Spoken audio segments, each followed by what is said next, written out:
آپ individual پائرٹی، personal پائرٹی، بہت اعلیٰ کردار، بہت اعلیٰ تقوی، بہت زاہد، بہت عابد، سب کچھ ہے، لیکن اس نظام کا حصہ ہے جو نظام باطل ہے.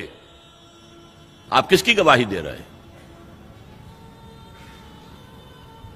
وَمَن لَّمْ يَحْكُم بِمَا أَنزَلَ اللَّهُ فَأُولَٰئِكَ هُمُ الْكَافِرُونَ. جو فیصلے نہیں کرتے اس چیز کے مطابق جو اللہ نے نازل کی ہے، وہی تو کافر ہیں. تم نے کافر کسے سمجھا ہے؟ وَمَن لَّمْ يَحْكُم بِمَا أَنزَلَ اللَّهُ فَأُولَٰئِكَ هُمُ الظَّالِمُونَ. جو اللہ کی اتاری ہوئی شریعت کے مطابق فیصلے نہیں کرتے وہی تو مشرک ہیں. وَمَن لَّمْ يَحْكُم بِمَا أَنزَلَ اللَّهُ فَأُولَٰئِكَ هُمُ الْفَاسِقُونَ. جو اللہ کی اتاری ہوئی شریعت کے مطابق فیصلے نہیں کرتے وہی تو ناہنجار ہیں، فاسق ہیں، غدار ہیں، باغی ہیں، سرکش. یہ 3 فتوے ہیں مفتی اعظم کے. مفتی اعظم کون ہے؟ اللہ. قرآن میں یہ لفظ آیا ہے اللہ کے لیے. یفتیکم، یستفتونک، اے نبی یہ آپ سے فتویٰ مانگ رہے ہیں کلالہ کے بارے میں. قل اللہ یفتیکم، کہہ دیجیے اللہ فتویٰ دیتا ہے. لو، تو مفتی اعظم کون ہے؟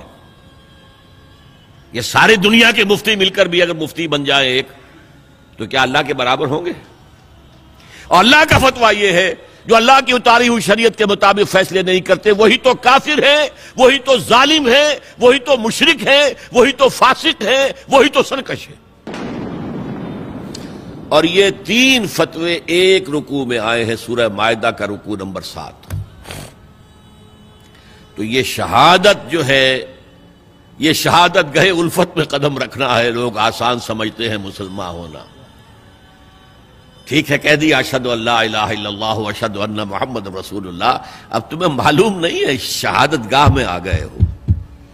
اور شہادت سے مراد تمہارے قول سے اللہ اور اس کے دین کی گواہی ملنی چاہیے، تمہارے عمل سے اللہ کی اور اس کے دین کی گواہی ملنی چاہیے، اور انفرادی ہی نہیں اجتماعی سطح پر اللہ کے دین کو قائم کر کے گواہی دو دنیا کے سامنے کہ دیکھو یہ ہے اللہ کا دین. آؤ، come and see with your own eyes, this is Islam.